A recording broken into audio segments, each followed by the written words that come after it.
Great to see so many people on the call tonight. I'm Jerry Friedman. I'm a grandma, a mom, and co-chair of ECA. We've got a fantastic evening planned, so please relax and enjoy the presentations. Okay, well, that was a fantastic presentation by Bob Inglis, and we're going to start on the second part of our webinar and hear directly from our members, our ECA elders who have created chapters in their own areas. And they are people who've never done anything like this before and are stepping up and creating chapters. Before we start that, I'd like to just give you a little bit of information about Elders Climate Action, a little overview, a little background, and just show you a few slides. Next. So who are we? We are a group of elders. You see us all sitting on those steps after having a great event in Washington, D.C. last year.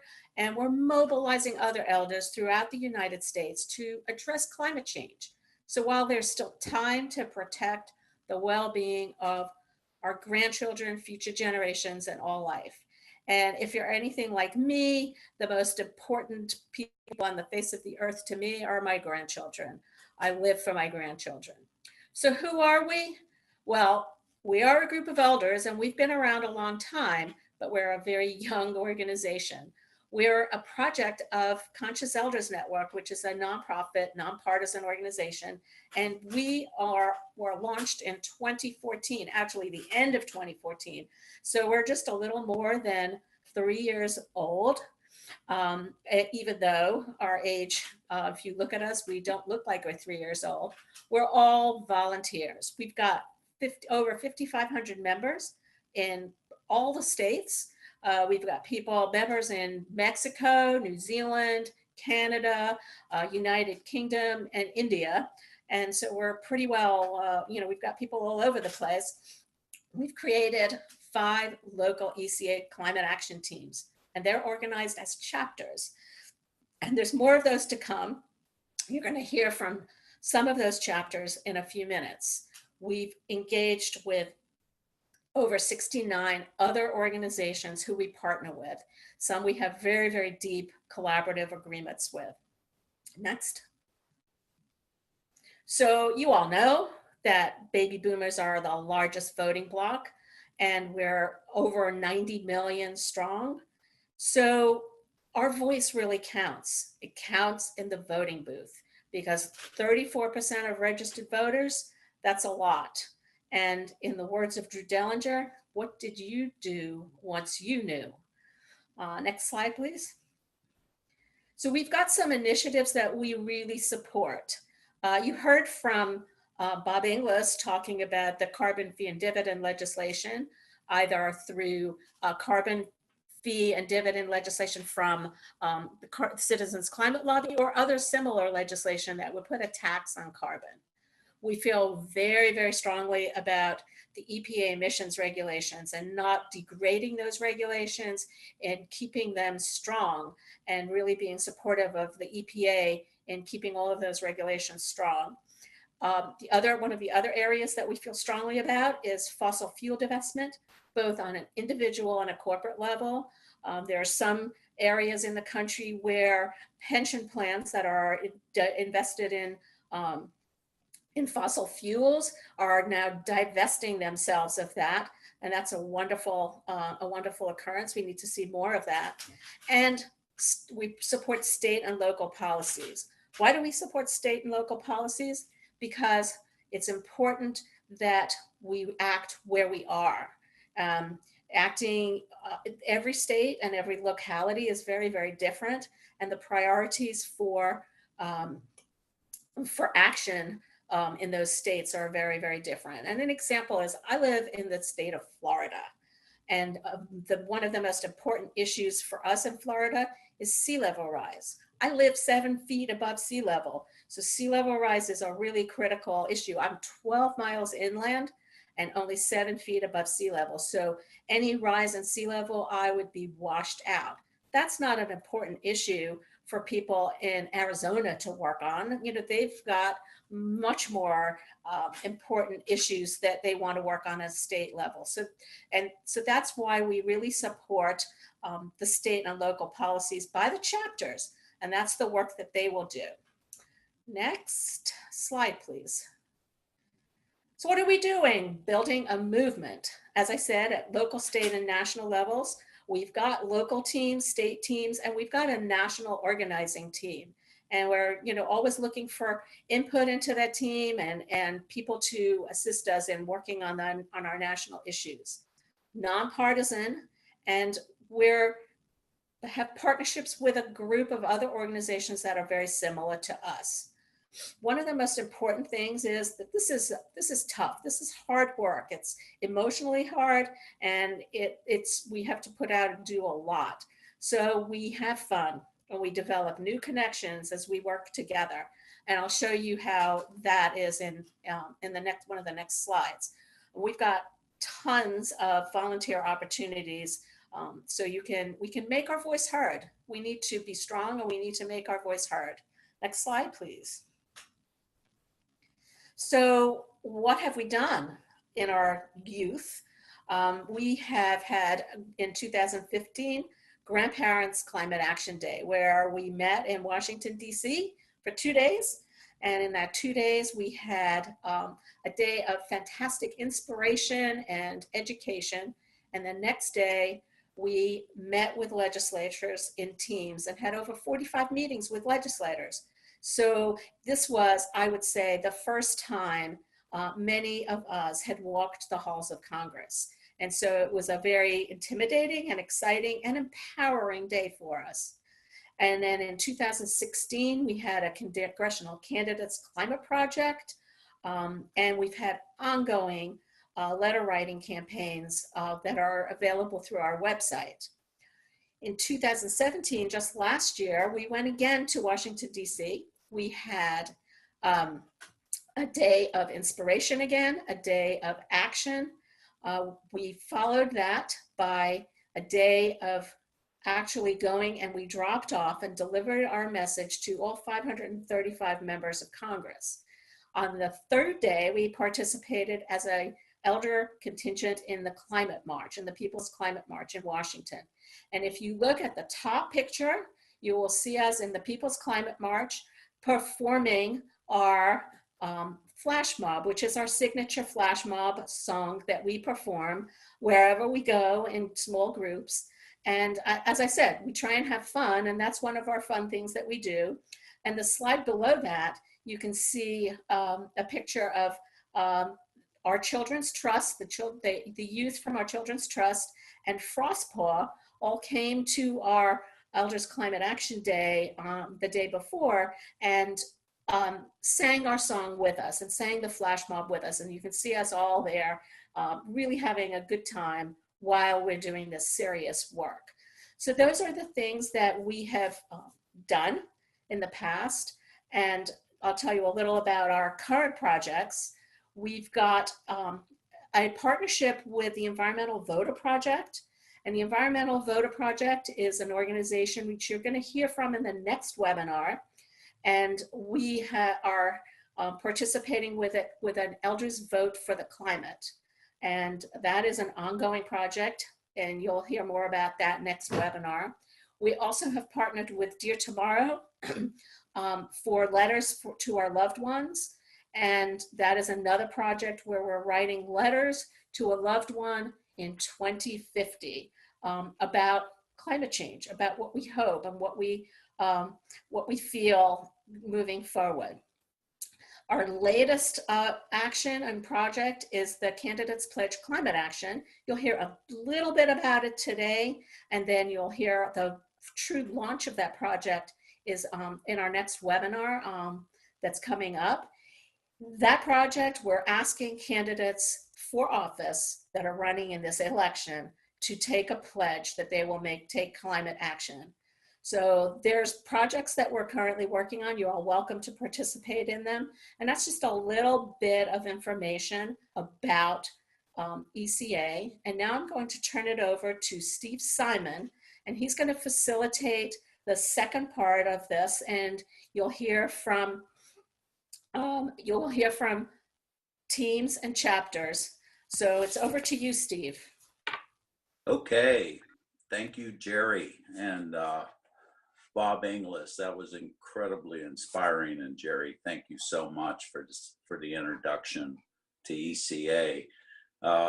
In this section, you're really going to hear from 3 of our ECA chapters on how they became formed and the actions and activities they are doing to support climate activism by elders. We will be hearing from our Arizona, our Massachusetts, and our Northern California chapters.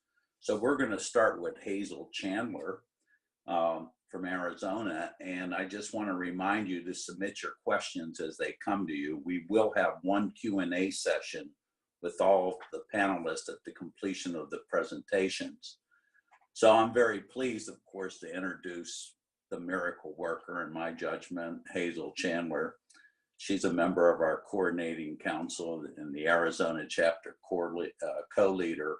As Hazel went through her stages of motherhood and grandparenting, she became increasingly concerned about the world that our children and grandchildren are going to inherit. Upon retiring from the nonprofits sector, she had time to act in response to this concern and felt an urgent call to act now.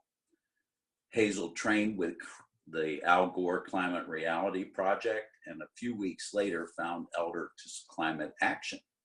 She feels that together with other elder friends, we are writing a new story to tell our grandchildren about how we join together to demand human rights and a livable planet for future generations and all life.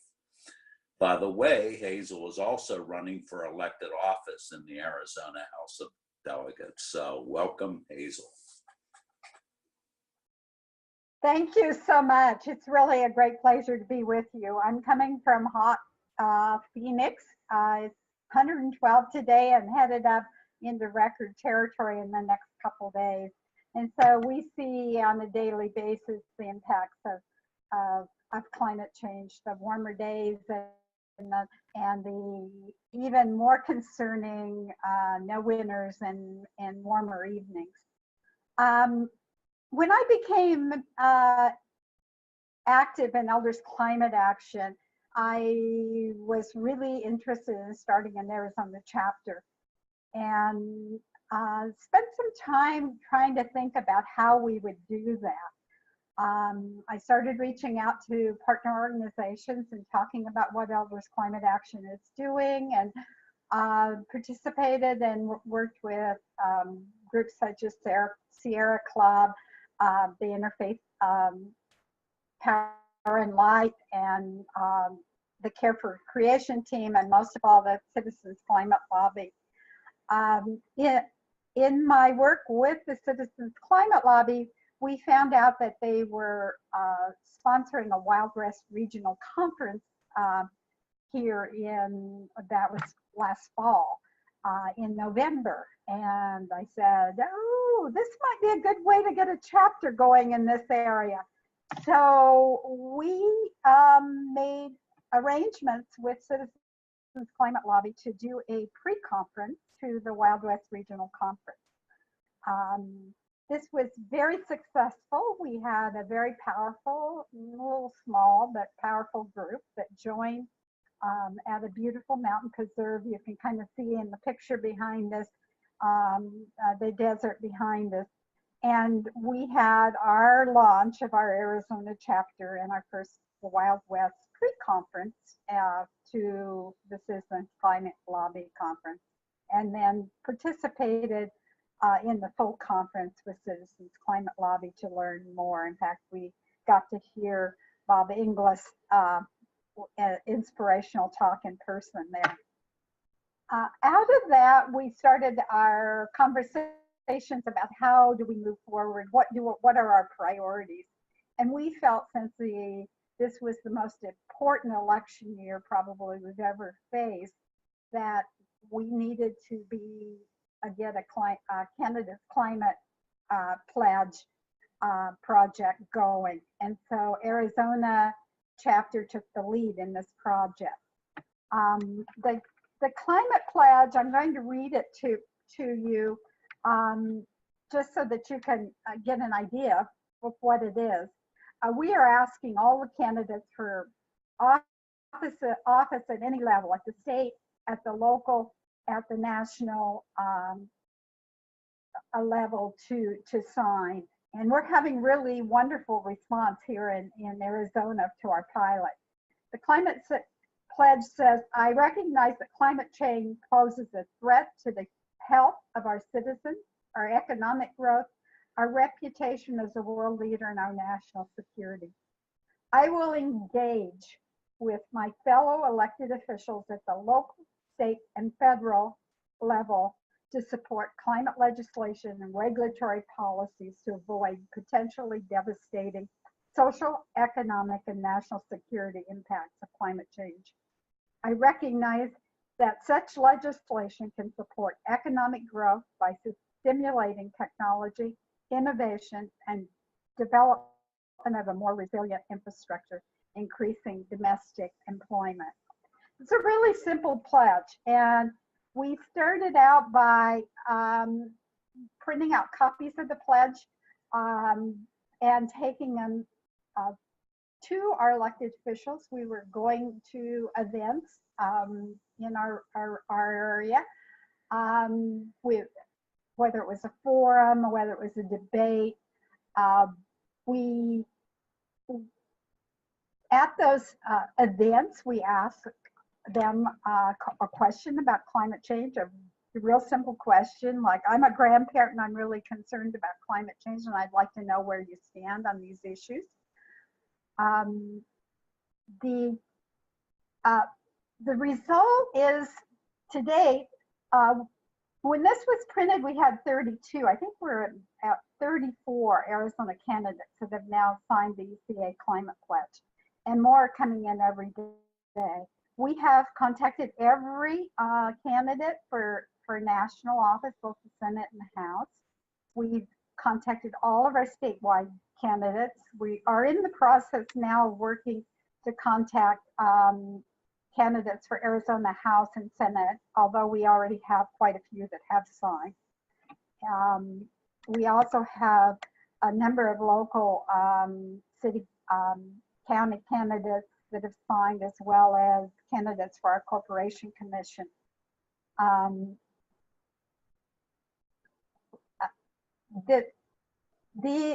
It's really interesting when we started reaching out and going to these events in our community and asking people about climate change. We realized how much things are changing and how many people that couldn't talk about climate change even one election ago are now just excited about signing our pledge and talking about climate change. So we've reached a place where there's a real difference in the attitude around climate change and around taking action. And I'm excited about that. We've also, as a chapter, had a lot of fun. We have participated in some community actions. We started out with a small, mini group of about 5 at the Women's March, and as the day went on, we ended up with a fairly good. We picked up some extra volunteers, I should say, probably about 20 of us that were marching together with our banner. We felt it was important, and we purchased a banner for Arizona, so now we have it for future marches as well. We were a co-sponsor, and we were on all the information of the Environmental Action Day at the legislature. By the way, that was the day I decided I absolutely had to run for office. We've also attended a lot of other events and other things that are going on in the community to talk about ECA. And we've developed some really active partnerships with other environmental groups in our area, especially Citizens Climate Lobby, but also the Care for Creation team at the Catholic Church, Sierra's Club, Mom's Clean Air Force. We've worked with the Interfaith Power and Light, and several other groups. This year, for the first time in a long time, Arizona is focusing on moving our state to solar and other renewable energy. There's an initiative that we did, collected signatures on called Clean Energy for Healthy Arizona. I am pleased to say that our group went to the Capitol when they turned in the signatures on this initiative, and they had well over double what's needed to get on the ballot, and we think that there's going to be no problem with it getting on the ballot. This will require Arizona to be 50% clean energy by 2030. It's a huge step. We should have been there a long time ago. Arizona is a perfect place for to go solar, and we should have been a leader in the world, but we're probably one of the last. But it is a step in the right direction, and I'm real excited about this, and I think we have a good opportunity to get this initiative passed. We, as an Arizona chapter, have supported this initiative. We showed up when they turned in the signatures and made some statements at that point in time, and we also have provided a written statement for the voter pamphlet that we feel that it's really important for this initiative to be passed so that our children have a livable future. So we've had a lot of fun organizing in Arizona, and we don't have meetings all the time. We just are kind of a virtual group, but we're moving in the right direction, and I'm excited about what's happened so far. Thank you so very much. I appreciate it. Wow, thank you, Hazel. Your personal commitment and the activities of your chapter and actions are a true inspiration to all of us. Now, remember to submit your questions. We will address them during the Q&A session following all of the slides. So next up is our ECA Massachusetts chapter, led by the indomitable Grady McGonigal. And with him is a very active chapter member, and Mayim Barron. Grady is our engagement committee chair. He's a member of the coordinating council and the leader and founder of the Massachusetts chapter. Grady has for 30 years worked as an independent leadership consultant and coach. In 2013, he felt called to address climate change, offering pro bono consulting support to climate change advocacy groups, and then joined the Citizens Climate Lobby. In 2015, he attended Grandparents Climate Action Day, and he met up with ECA, and then he decided to join our leadership team and has founded and leads the very first ECA state chapter in Massachusetts. Grady has a PhD in education. With Grady is Mayim Barron. Mayim moved to Boston from Japan to help with her granddaughter. Shortly thereafter, she decided to step away from her profession as a Japanese translator to give more of her time to climate activism. It didn't take long to run into Grady and friends at a presentation at a senior center, and she immediately became involved with Elders Climate Action, which really fits with this phase of her life. She wants to work with people who are more or less retired, but still very concerned with the underlying issues and who have the time, energy, and expertise to give to social activism. So welcome, Grady. Welcome, Mayim. Thank you, Steve. It's great to have this opportunity. I'd like to just spontaneously begin by responding to Bob English's question earlier in the webinar about what is it that distinguishes this group of elders from other grandparents whom, as we heard, are perhaps the least receptive of the various age groups, at least in his experience.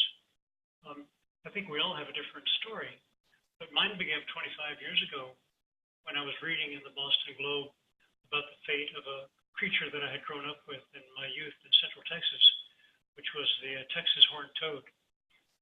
Little boys in Texas, I think most of us would amused ourselves by chasing these creatures, tormenting them by putting them in shoeboxes. But they were famously resilient. Legend has it they could live on the desert for many decades on a drop of water. One of them was, story has it, was put in the cornerstone of a Texas townhouse in the late 19th century, not townhouse, courthouse. And when it was torn down 100 years later, the horned toad, so we hear, was still alive. But despite that resiliency, the horned toad proved no match for climate change. Their numbers were rapidly disappearing, presumably in response to human activity. When I read that story, it just tore my heart out. I'm not an emotional guy, but I started sobbing. And I resolved to do something about the environment. We didn't use the language of climate change 25 years ago. And I began at that time looking for opportunities, which then expanded over the years, and leading, as Steve said, to my attendance in 2015 at the Grandparents Climate Action Day conference in DC. I still remember the call I got from Paul Severance, the founder of Elders Climate Action, at that time. And what appealed to me was the framing of being elderly as elders, not just getting old, but getting elder, and tapping into kind of the notion of reverence and esteem for those who are aged because of their accumulated wisdom, expertise, and so forth. So I like the idea of talking to legislators, speaking to them at the level of heart rather than head, appealing to their sense of legacy, to their concern for their children, their grandchildren. And so that took me to Washington. I really enjoyed that experience of lobbying. I was impressed with the leadership team, decided to join it, and on returning to Massachusetts, decided to convene the four of us who would come from the state to that conference and see if we could start a chapter here in Massachusetts. We began meeting monthly, inviting our friends, neighbors, colleagues, anybody that we thought might respond to an appeal. And we've grown from 4 to 2.5 years later. At a recent meeting, we had 24. So a 6-fold increase. The monthly meetings have become our rhythm. We began with potluck lunch, with the gathering over food is one way of building relationships and socializing beyond the work that we do the other 2.5 hours of our meeting. We also have an active leadership team of 7 members. My aim is 1 member of the 7. We meet for an hour and a half weekly, virtually, and provide some guidance to the chapter, but we try to facilitate a democratic and very participatory organization as it grows. So as we've evolved, people have just kind of naturally gravitated towards certain niches. One person with technical skills began a website and then attracted somebody who's got communication skills to help put content on the website. That same team has started a newsletter, which now comes out monthly. Again, the technical expertise of organizing the mailing list combined with the communication skills to put it together. Another person has taken the lead on a Facebook page, somebody with a passion for social media. And still another with a background like mine in organizational consulting, in his case, meeting design, helps design, facilitate our monthly meetings and our weekly chapter leadership team meetings. So we found that the people just will naturally take on areas of passion and concern. And Mayim will tell you a little bit about how individual chapter members do that. I want to mention one other feature of our work, which is that we distinguish between chapter-wide priorities, where we try to mobilize everyone to get engaged, and then the priorities that are more individual or team-related, where maybe a subgroup will take on something. So I'd like to give one illustration of a chapter-wide priority. We have, from our outset, focused consistently on trying to influence the Massachusetts state legislature. We're blessed with a state where there is a fair amount of concern and activity around energy and climate-related issues. So last year and this, there have been bills in both houses of the legislature with significant implications for climate change. And so we've worked as part of a coalition of other climate change organizations to try to strategize to influence those legislators through calls, emails, showing up in their offices, and occasionally rallies where we demonstrate the people power that we represent. One particular piece of legislation is one we decided to specialize in sponsoring. It builds on something 10 years ago. We had something called the Global Warming Solutions Act, which put Massachusetts at the forefront of states because it committed to reducing our carbon emissions by 80% by 2050 over 1990 levels. That's a very ambitious goal. What it didn't do was specify landmarks between now and then, goals for 2030, 2040. So we're backing a piece of legislation that would put teeth in the original legislation in that way. And we support other priorities that are backed by other members of our coalition. So that's an overview. But the real backbone of the organization are the volunteers who come in like Mayim and who get involved not only in the the statewide priorities, but the more particular initiatives. So Mayim, over to you. Okay, well, glad to have this opportunity to talk to you all following Grady, who was the person I met who introduced me to Elders Climate Action. You know, it was a time when I was, like most of us, I think at some point, very overwhelmed by the problem and the breadth of it. And I had gotten involved with, I've been involved with environmental causes for most of my life, but when I came back to Massachusetts, it was no pipelines and against fracking.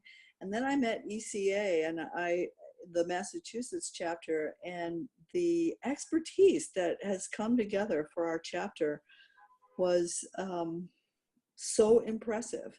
And to meet these people who had the professional background that allowed them to dig in some of the issues and really get to, more of the facts about climate change and what's going on and what some of the solutions can be, it was so inspiring to meet people who could do that of course I wanted to work with them. And I felt like I really had to scramble at first to keep up with some of the information that comes through. I'm sure I'm not the only one who feels that way, but there's so much to understand about this. And working with an organization like this has really helped me get a grasp on the issues and figure out with other people what to do about them.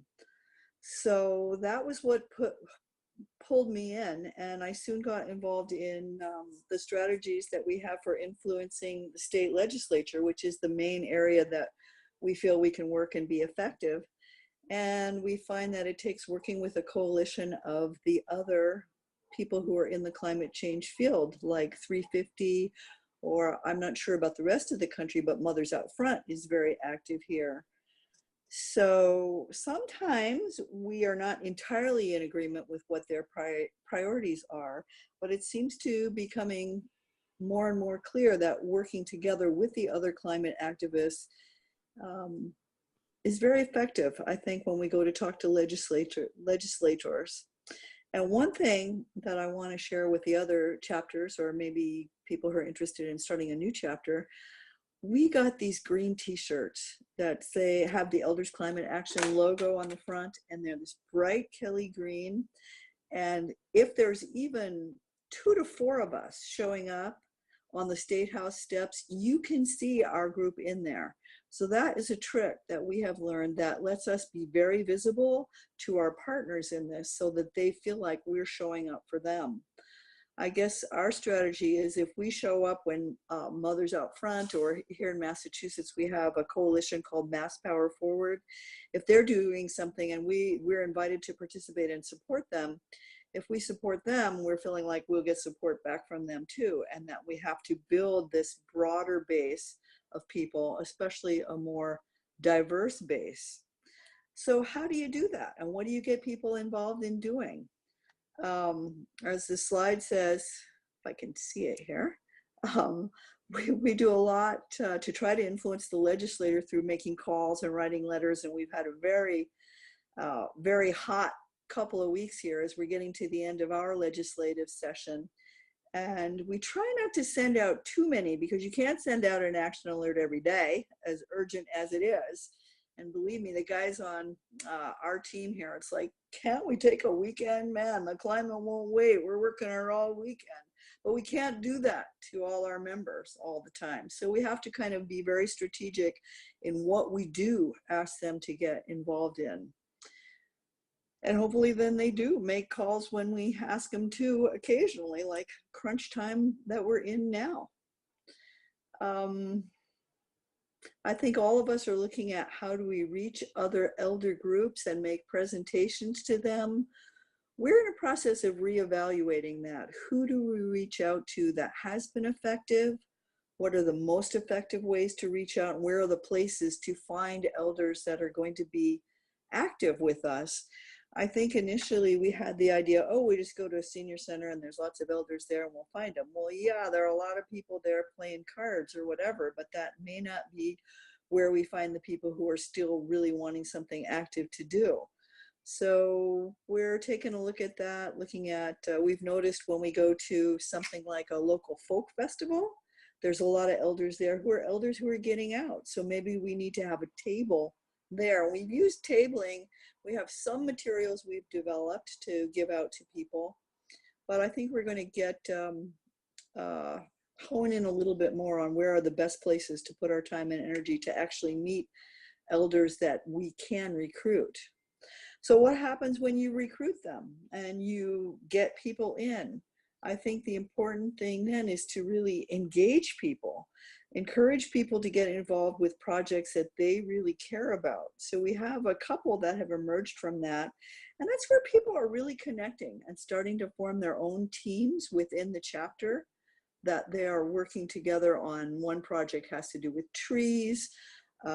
Another one has to do with developing your personal narrative. And at our chapter meeting last month, we heard from a couple people who've worked with this group to develop a short speech they can give, like why they care about this. And they were so moving.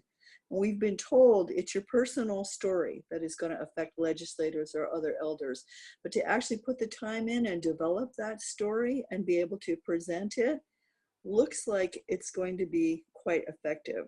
So those are a couple of the projects that our members have been really into and working on. And we are trying to find other activities for members besides our monthly meeting. Once a month is not enough. We have our newsletter. We have some subgroups working, but we're looking at other kinds of, more social activities. Like we had a field trip out to an old growth forest, which in Massachusetts, we don't have the redwoods like you do in California. You have to go for quite a way to find an old growth forest and experience the difference. So that kind of feet on the ground experience, kind of like what Bob Inglis was saying about showing the Congress people, actually take them out to a farm and show them what's going on. I think we can do more of that for our members. And we have some other groups in the area that are very strong in things like regenerative agriculture. So we're looking at that kind of activity too. And then there's, the day-to-day stuff of getting our chapter out there, information. We feel like we provide a lot of information on climate change through the newsletter, which we've developed, which, as Grady said, was, from the passion of a couple people who wanted to do this. And now I think we have a pretty decent newsletter that goes out once a month to about 350 people. And I know I see one of my jobs as connecting people within the chapter. So we have some project that goes on, and I'll be right on the person who organized it. Oh, can you write something about that up for our newsletter and get us some pictures? Because that gives us more to put out to our community and the larger community.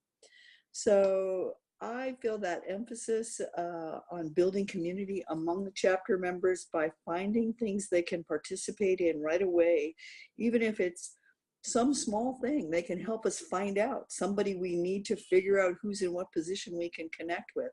So I try to stay alert for opportunities to find things to engage our members on. And not only the internal networking, but we also want to be an outward facing organization for these other members of the coalitions we're active in. So we need to have people who can go to those meetings and meet with those people too. It's a role I happen to enjoy a lot because I love networking, but be alert to that kind of thing for our people to do and go connect with some of these other groups. I'm very excited about developing connections with Black Lives Matter, because as we see, you know, you go to a climate action meeting and it's going to be 90% or more white folks. And it's very hard to get the cooperation with those other people unless we invite them right in from the beginning. So we're looking towards this talk about a September 8th action and bringing them in right from the start. And I'm encouraged to see that just the few times I have met them over the last year or so, now when I ask them to come to the table to start planning this event, they responded right away and they're taking part. So I think we are making a little progress and I'm happy about that. So that's about all I have to share with you at the moment, but happy to take questions later. Thank you. Okay. Hey, thank you, Grady. Thank you, Mayim. Very inspirational. We'll see about getting the sound improved for the videotape that you'll get so that you can hear Grady a little better. His sound was definitely off, but we're going to try to fix that. By the way, Grady also leads our Council of Chapters, and he's there to help those interested in starting a chapter amongst other of us. So next up is our Northern California chapter, represented by two incredibly outstanding and talented individuals, in Shirley McGrath and Sheila Tarbett. Shirley started her career in the Peace Corps in Colombia and has worked in numerous locales and as a trainer and in drug and alcohol education and as the patient services manager for the Leukemia and Lymphoma Society. She has been with the NorCal chapter leadership for several years, and for ECA at a national level, she led our ECA partnership liaison effort and expanded our partners to well over 60. Shirley, as she would say, I cannot imagine a more meaningful purpose than to alter the course of global climate change. This is an incredible opportunity for us, the older Americans, to make this our life's work. Sheila is joined by, Shirley is joined by Sheila Tarbett, who's part of the Northern California leadership, and Sheila has worked in health and human services and program development and evaluation, ensuring effective services for communities in need. She still does much consulting and volunteering. She grew passionate about addressing climate change and other environmental threats and is deeply nurtured and inspired by nature. And she just returned from Iceland doing such a trip and loves to be outside in the natural world when she can. Sheila is also a key and active member of ECA's policy committee. So Sheila and Shirley and Sheila, welcome. Please join us. All right, thanks, Steve. It is kind of hard to get those two, Shirley, Sheila, Sheila, Shirley. Thank you very much for that nice introduction. We are really pleased to be able to share how our chapter came to be and what we've been up to. In the year leading up to the 2016 election, there were several ECA members in our geographical area who were working on the Candidates Project.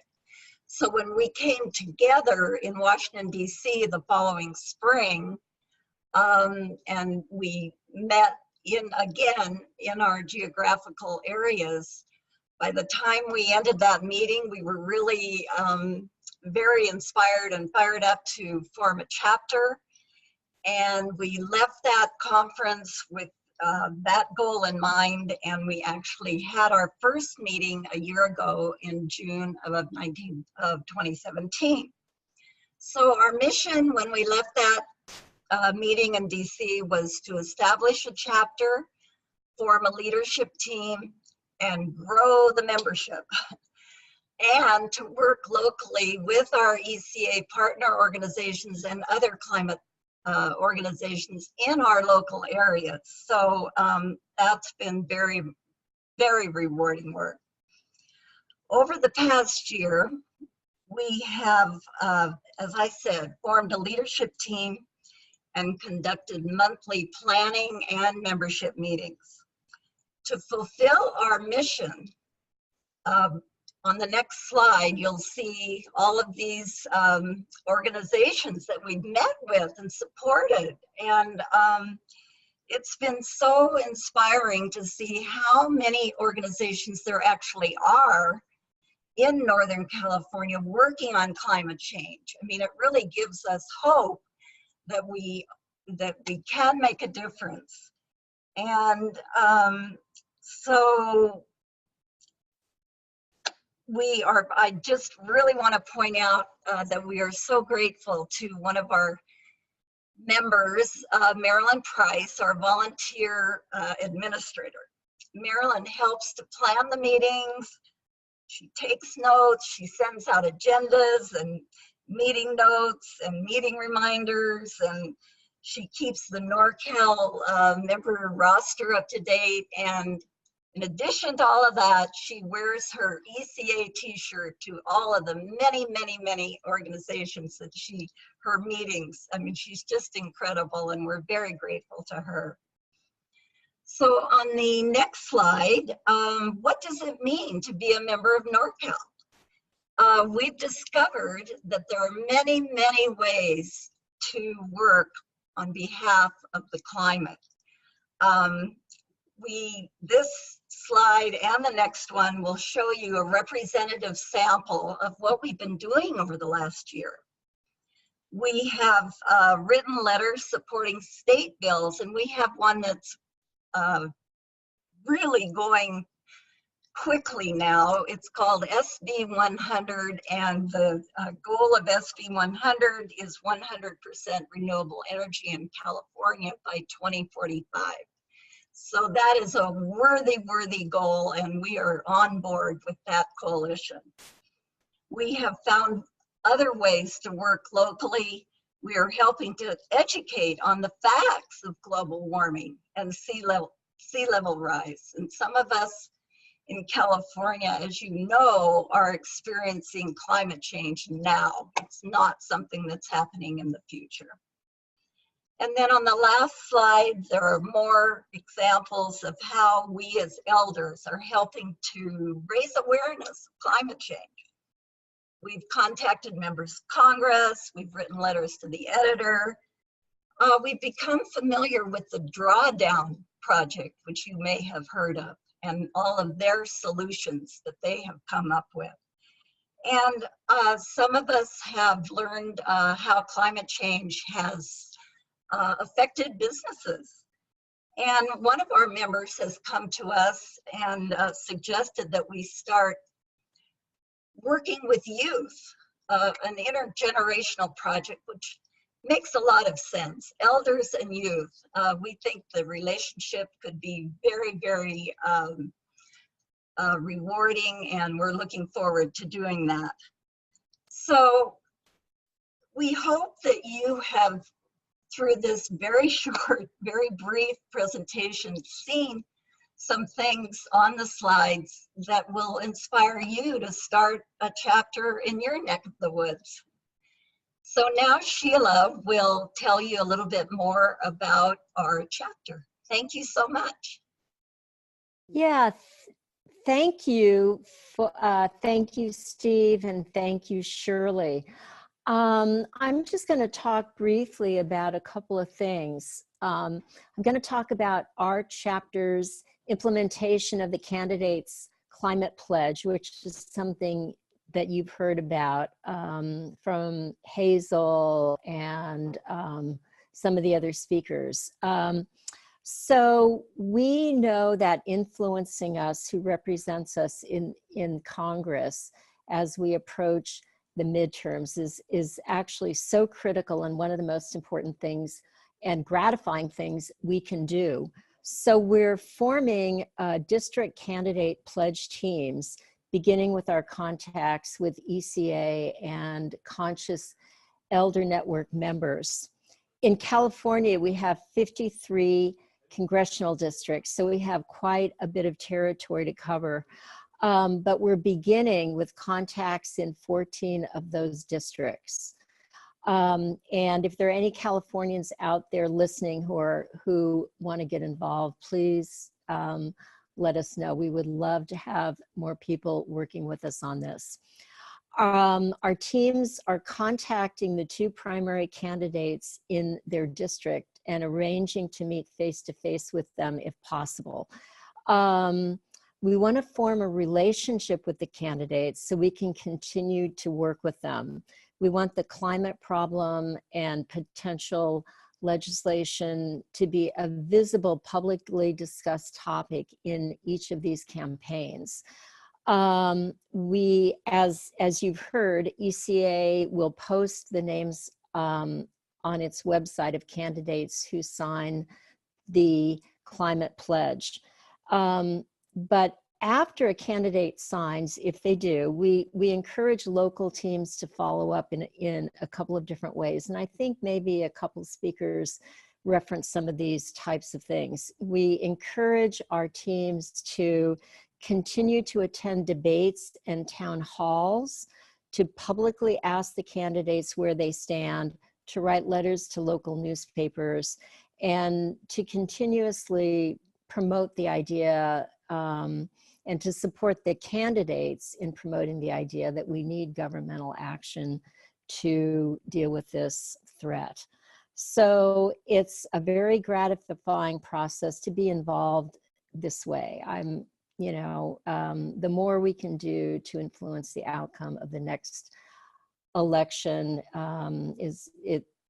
the better. It's just such an important thing to do. So, okay, so I'm going to talk a little bit about something else we're working on. We have planned a single-day conference for September 15th in San Francisco. This will be shortly after our Governor Jerry Brown's Climate Summit. The event is called Elders Awakened, Standing for Our Grandchildren and All of Life. It's a joint venture of the Conscious Elders Network, Elder Activists for Social Justice Group, and our Northern California ECA chapter. It's going to be at the San Francisco Unitarian Universalist group, and their environmental justice working group is going to be a co-sponsor also. So it'll be a day of interaction, music, art, and many opportunities to explore how we can each contribute to healing our world. The day is divided into 2 parts, and the morning will be based on Joanna Macy's interactive work that reconnects.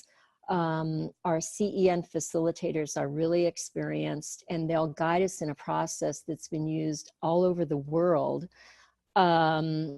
inviting us to go through a cycle of experiencing gratitude and at the same time then honoring our pain for our troubled world, experiencing our relatedness to others, including past and future generations, and taking this experience, seeing ourselves and our situation in a new, different way, and going forth into wise and constructive actions. So it's a really powerful process. At